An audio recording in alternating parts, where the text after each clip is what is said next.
जय सिया राम सभी को। क्या आपको ज्ञान है कि महर्षि विश्वामित्र ने अप्सरा रंभा को श्राप क्यों दिया और क्या श्राप दिया?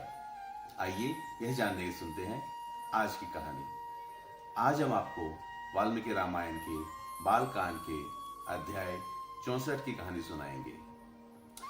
तो जब विश्वामित्र जी भयंकर तपस्या कर रहे थे तो देवराज इंद्र को भी उनसे डर लगने लगा।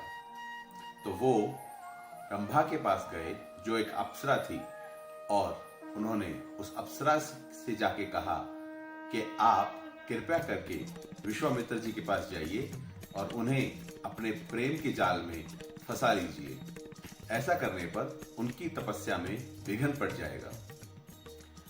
रंभा जब यह बात सुनती है तो वो घबरा जाती है और थर थर कांपते हुए देवराज इंद्र से कहती है कि विश्वामित्र जी को बहुत क्रोध आता है और मुझे डर है कि कहीं वो मुझे कोई श्राप ना दे दे। यह सुनकर देवराज इंद्र रंभा से कहते हैं कि तुम्हें घबराने की कोई भी जरूरत नहीं है।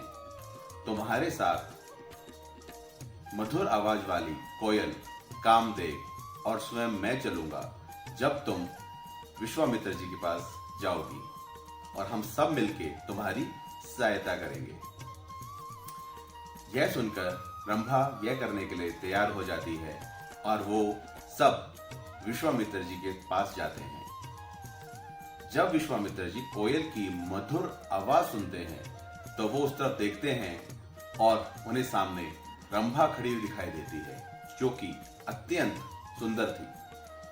परंतु उसी क्षण विश्वामित्र जी देवराज इंद्र की चाल समझ जाते हैं और क्रोधित होकर रंभा को श्राप दे देते हैं कि तुमने ये कैसे सोचा कि जब मैं इतनी बड़ी तपस्या कर रहा हूं तो मैं तुम्हारे सौंदर्य से तुम्हारे प्रेम जाल में पड़ जाऊंगा और अब तुम मेरे श्राप से 10,000 वर्ष तक पत्थर में बदल जाओगी और जब कोई बहुत बड़ा तपस्वी समय पूरा होने पर तुम्हारे पास आएगा तभी तुम पत्थर से दोबारा अप्सरा बन पाओगी। और ऐसा कहते ही रंभा पत्थर में बदल गई।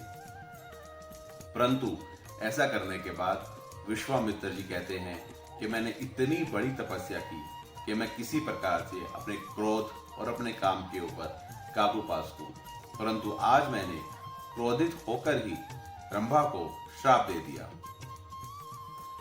इसलिए अब से मैं मौन व्रत धारण कर तपस्या करूंगा और जब तक मुझे ब्रह्म ऋषि होने की उपाधि नहीं मिल जाती तब तक मैं किसी से भी बात नहीं करूंगा।